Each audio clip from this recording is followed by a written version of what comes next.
Trilha Social está de volta com você, com Urânio Paiva Ferro, médico, diretor da Árvore da Vida, falando para todos nós a respeito desse problema que assola a nossa sociedade, que é a dependência química.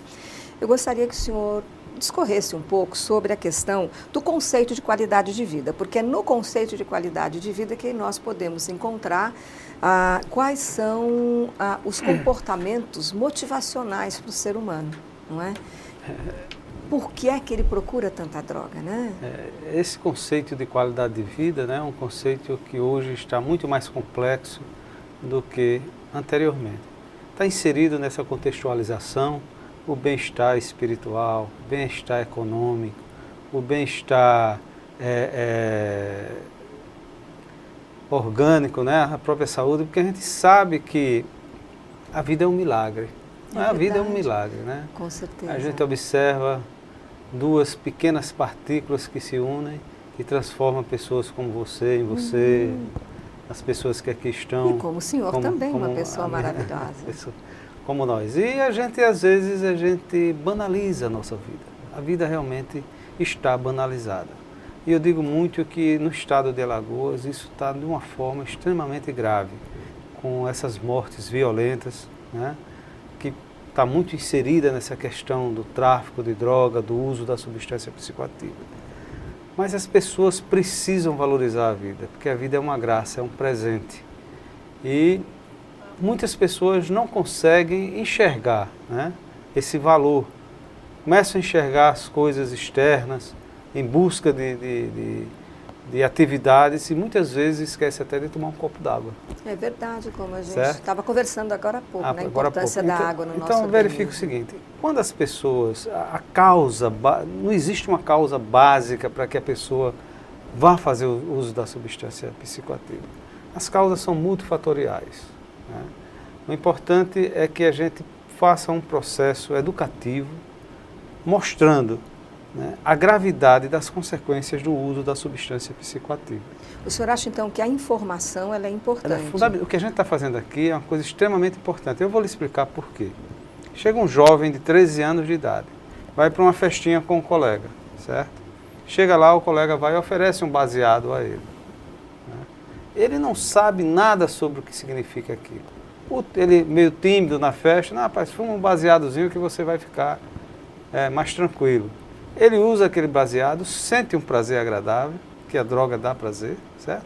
E a partir daí ele começa a afundar no mundo das drogas, né? Tem substâncias que são substâncias de passagem para as drogas mais... O álcool também é uma delas. O álcool, o próprio cannabis. Né? O álcool, acho que deve ser, pelo menos o que eu li a respeito, que 80% da humanidade já sofreu com algum tipo de problema com álcool. Com álcool. Então, verifique o seguinte. É a porta de entrada. Aí vem essa questão da resistência ao prazer. Ele começa a tomar álcool, aquilo que nós falamos no início do programa.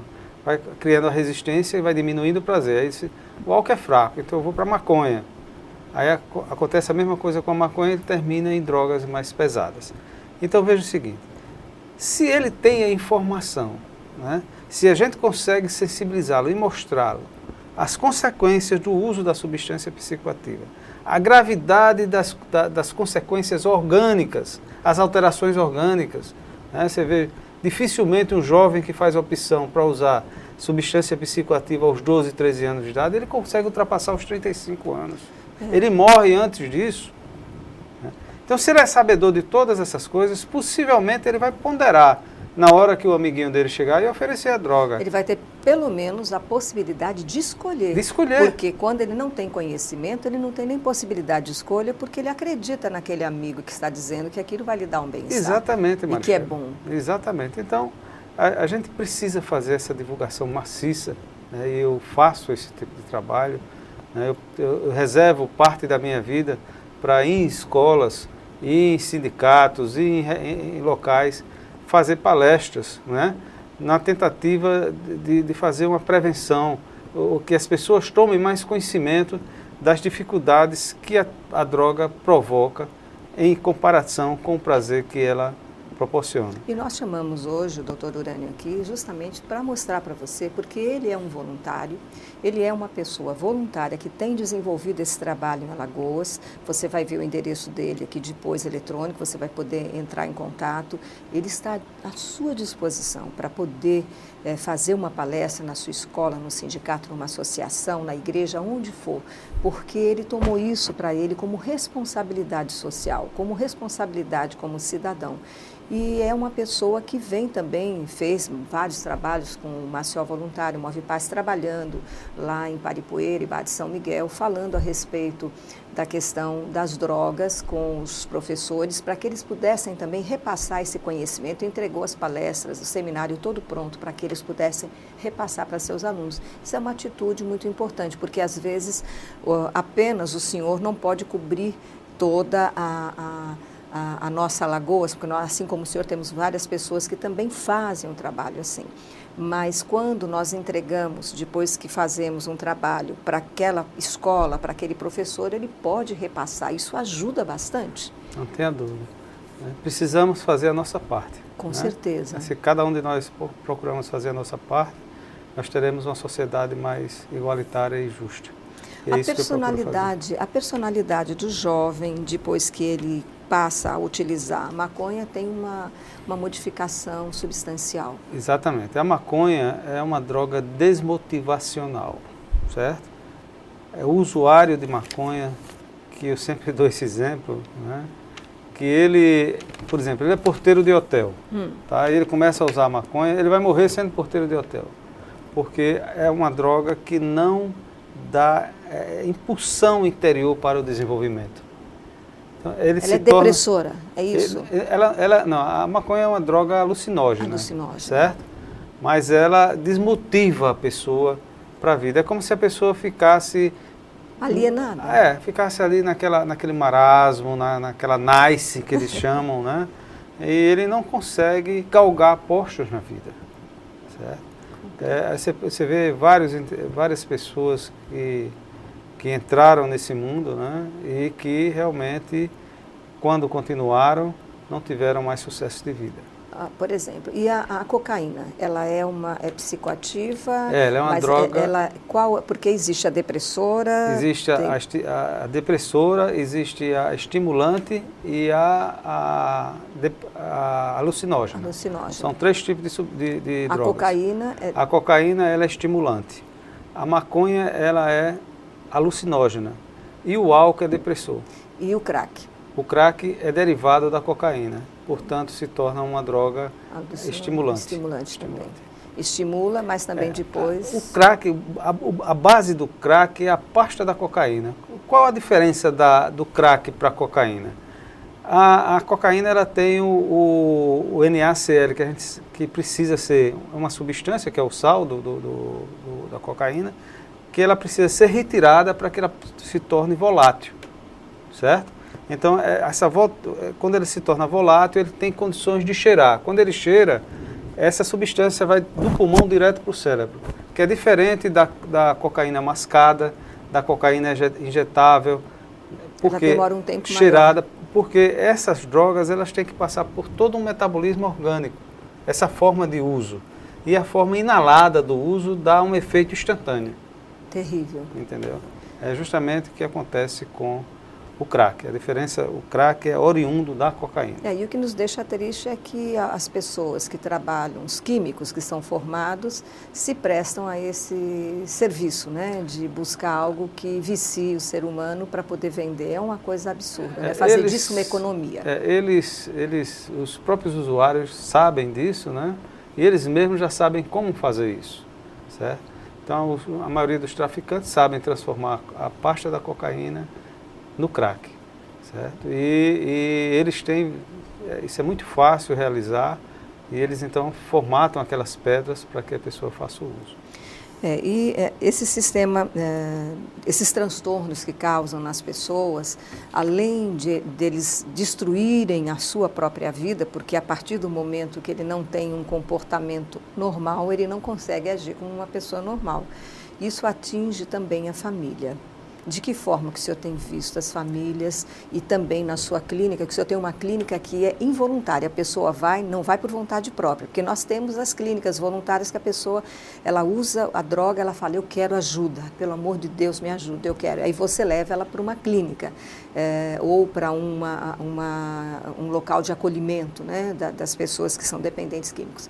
Na clínica Árvore da Vida, ocorre que nesse local, nessa clínica, as pessoas vão involuntariamente, ou seja, mesmo que elas não desejem, a família assina um documento e ela então vai para lá porque ela está correndo risco de vida e colocando a vida das pessoas também em risco, não é isso?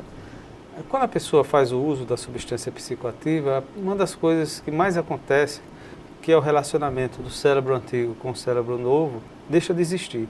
Deixando de existir esse relacionamento, as pessoas perdem a realidade externa. Certo? Elas não conseguem mais enxergar a vida como a gente enxerga. E aí o que é que acontece? Ele começa tendo uma alteração comportamental.